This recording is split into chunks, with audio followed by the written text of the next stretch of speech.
మొదటిసారిగా అన్న జర ఏంది జాగు మీరు మొత్తుకు నేనేం చేయలే అట్టగా అధ్యక్ష, మీరు మాకు మొదటిసారిగా ఈ హౌజ్లో మాట్లాడే అవకాశం ఇచ్చినందుకు, నన్ను గెలిపించి ఇక్కడ పంపించిన నా తుంగతుర్తి నియోజకవర్గం పోరు బిడ్డలకు వారి తరఫున నా తరఫున మీకు ధన్యవాదాలు తెలియజేస్తా ఉన్నాను. అధ్యక్ష, తెలంగాణకు చరిత్ర ఉంది. ఆ చరిత్ర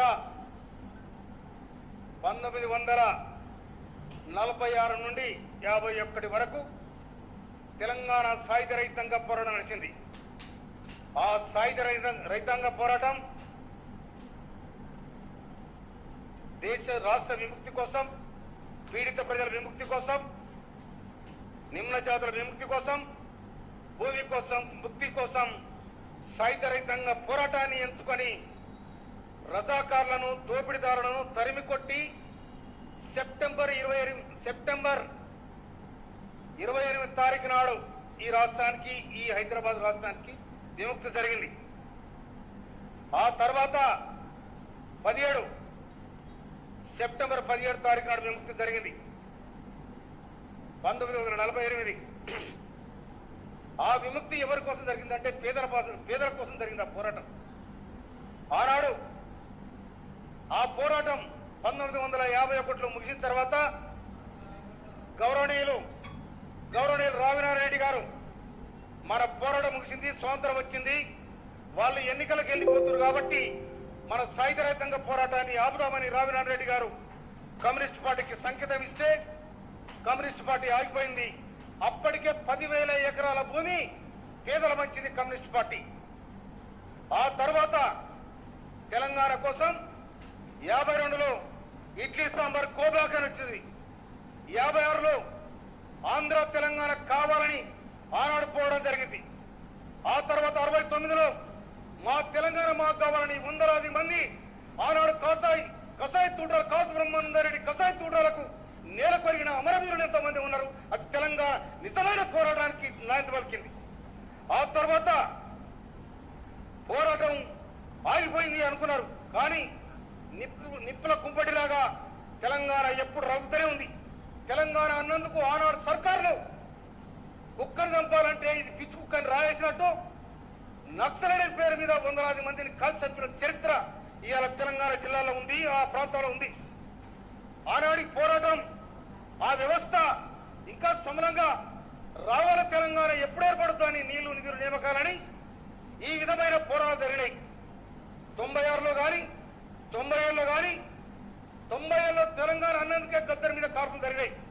వేలాది మంది ఆనాడు తెలంగాణ సాయుధ రైతాంగ పోరాటానికి నాంది పలికిన తుంగతుర్తి, పోరుగడ్డ బిఎన్ గారు కానీ, స్వరాజ్యం గారు కానీ వాళ్ళందరూ కూడా తెలంగాణ కోసం సాగరైనమ్మ, దొడ్డి కొమరయ్య, మందులనేవి వీళ్ళందరూ ఇలాంటి వాళ్ళందరూ కూడా తెలంగాణ కోసం పోరాడి ఆ తెలంగాణ నేపథ్యమే తెలంగాణ ప్రత్యేక రాష్ట్రం కోసం ఒక ఉద్యమాన్ని ప్రారంభించడం జరిగింది.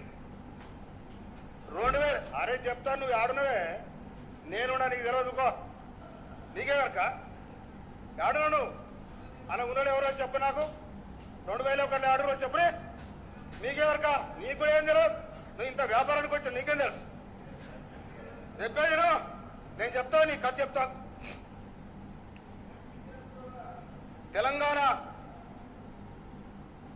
తెలంగాణలో అతివృష్టి అనావృష్టితో తల్లాడుతున్న రైతాంగం కోసం ఆనాడు రైతాంగం తిరుగుబడే క్రమంలో కేసీఆర్ గారు మేధావులందరూ కలిసి తెలంగాణ పెడితే బాగుండు, తెలంగాణ విముక్తి జరిగితే బాగుండు అని కూడా ఒక సమావేశం జరిగింది.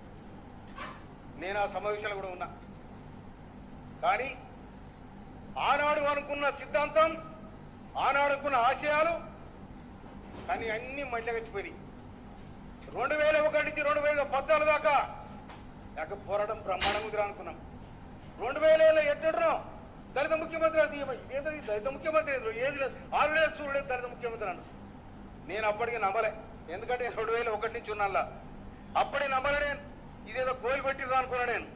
కానీ 3 ఎకరాల భూమి ముఖ్యమంత్రి ఇవాళనే చెప్తున్న అక్కడున్న ఎమ్మెల్యేలు ఓడిపోయినలు కానీ గెలిచాడు కూర్చున్నాడు కానీ 2014లో ప్రభుత్వం ఏర్పడిన తర్వాత ప్రభుత్వంలో మీరున్న నాడు ఎన్ని ఎకరాల భూమి ఉంది, ఎన్ని ఎకరాల భూమి ఉంది మీకు?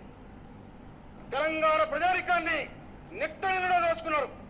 తెలంగాణ ప్రభుత్వం ఏర్పడిన తర్వాత ఆనాడు కాశీరాజు ఏవైతే ఉన్నాడో నిజానికి ప్రతి నియోజకవర్గానికి ఒక కాశీరాజు తయారైంది. మాట్లాడితే జైలు, మాట్లాడితే కేసులు. ఈ విధమైన నిజమైన తెలంగాణ ఉద్యమకారులను గెట్టివేసారు మీరు.